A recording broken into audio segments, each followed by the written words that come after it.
ऐसे एक बम धमाके से बचने की कोशिश में कालचक्र 2 एयरप्लेन्स को एक ऐसे एयरपोर्ट पे ले आया जहां ये दर्दनाक हादसा हुआ। कैसे एयरपोर्ट के रनवे पर 2 प्लेन्स आपस में टकरा गए और सैकड़ों मासूम लोगों को अपनी जान गंवानी पड़ी। इतने बड़े हादसे का क्या कारण था और ये किसकी गलती थी? आइए जानते हैं इन सभी सवालों के जवाब।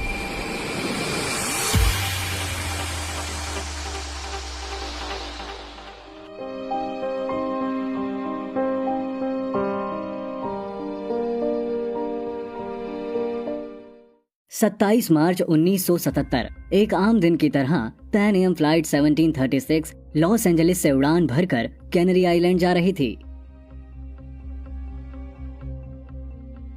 बोइंग 747 के 121 सीरीज का ये एक लेटेस्ट एयरप्लेन था जिसे क्लिपर विक्टर के नाम से भी जाना जाता था।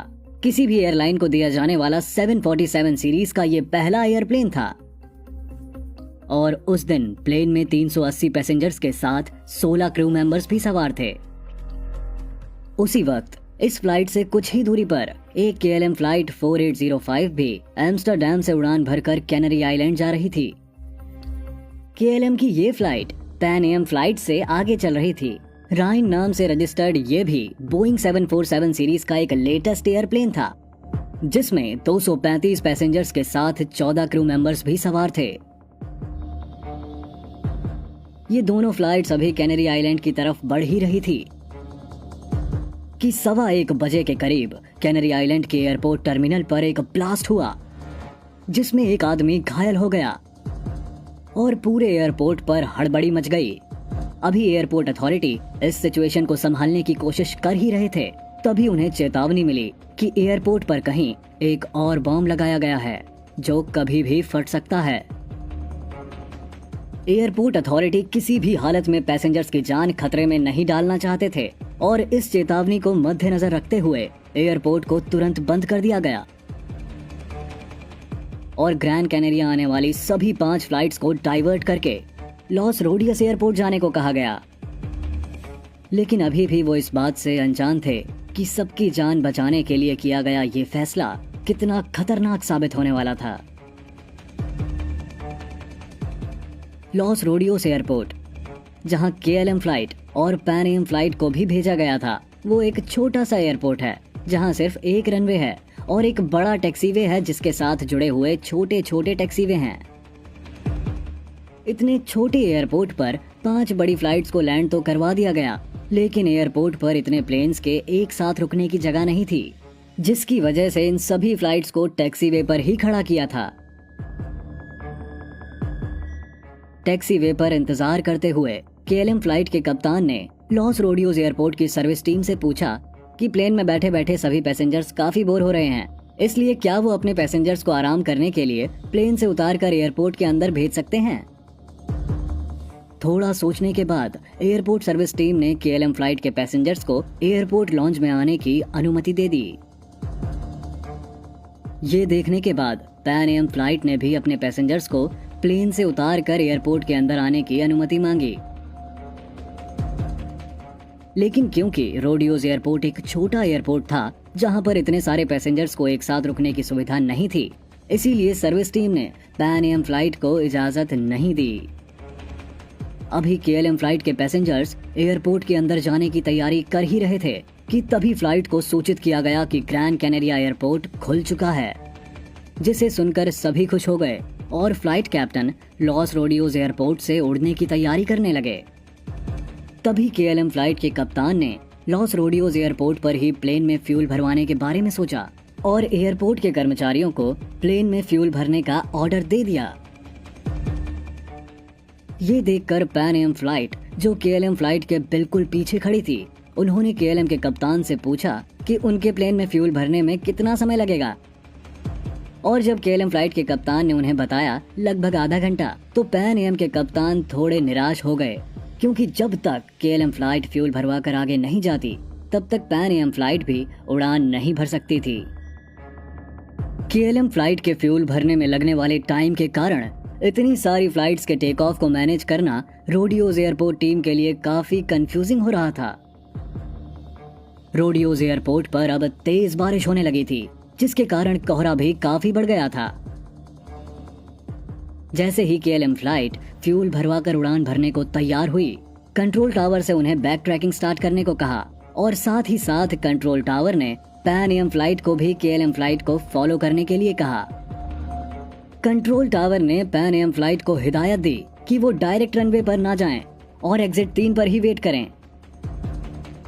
पैन एम टावर द्वारा दिए गए इंस्ट्रक्शंस पर चल रहा था, लेकिन टावर में लोग बहुत कंफ्यूज थे क्योंकि बारिश के बाद एयरपोर्ट पर काफी धुंध हो गई थी और टावर से एयरपोर्ट की कुछ जगहें साफ दिखाई नहीं दे रही थी। उस वक्त एयरपोर्ट पर इतना कोहरा था कि पैन एम को सामने कुछ दिखाई ही नहीं दे रहा था। उन्हें समझ में ही नहीं आ रहा था कि आखिर वो जा कहाँ रहे हैं। जहां पैन एम फ्लाइट रास्ता समझने की कोशिश कर रही थी, वहीं KLM फ्लाइट अपनी बैक ट्रैकिंग पूरी करके रनवे पर पहुंच चुकी थी और टेक ऑफ के लिए पूरी तरह तैयार थी। KLM फ्लाइट के कप्तान ने कंट्रोल टावर से क्लियरेंस लिए बिना ही टेक ऑफ शुरू कर दिया। फर्स्ट ऑफिसर ने कप्तान को समझाने की कोशिश करते हुए कहा कि कंट्रोल टावर ने उन्हें अभी टेक ऑफ की परमिशन नहीं दी है, इसलिए उन्हें वेट करना चाहिए। लेकिन कैप्टन ने फर्स्ट ऑफिसर को टेक ऑफ जारी रखने के लिए कहा। अब KLM फ्लाइट अपनी पूरी रफ्तार से रनवे पर आगे बढ़ने लगी।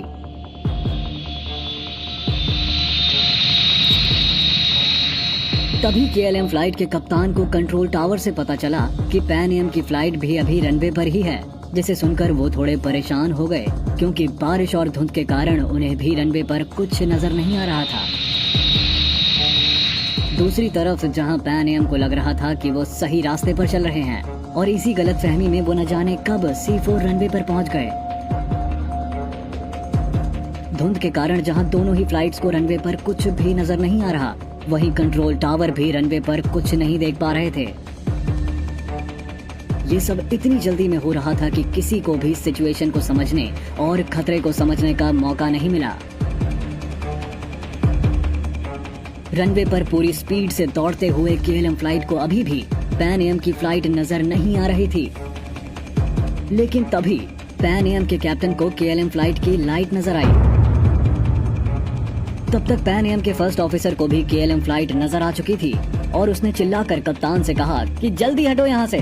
KLM फ्लाइट 260 किलोमीटर प्रति घंटा की स्पीड से रनवे पर उनकी तरफ दौड़ती हुई आ रही थी। इससे पहले कि KLM फ्लाइट टेक ऑफ पूरा कर पाती, एक बड़े धमाके के साथ दोनों प्लेन एक दूसरे से टकरा गए। टक्कर इतनी भयंकर थी कि KLM flight Pan Am flight को बीचों बीच से फाड़ती निकल गई।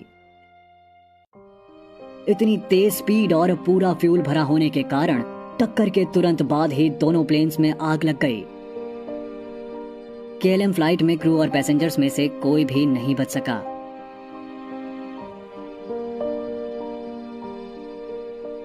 पैन एम फ्लाइट में भी सिर्फ 61 लोग इस भयानक एक्सीडेंट में बच पाए।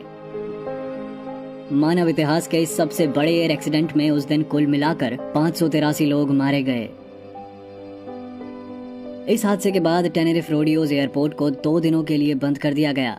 स्पेन की CIA इन्वेस्टिगेशन टीम ने इस दुखद हादसे की जांच की और कहा कि दोनों प्लेन्स और कंट्रोल टावर के बीच में सही तालमेल न हो पाना इस दुर्घटना का कारण बना था।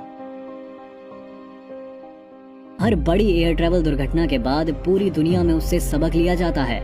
ऐसे नए नियम बनाए जाते हैं कि ऐसी दुर्घटना दोबारा ना हो।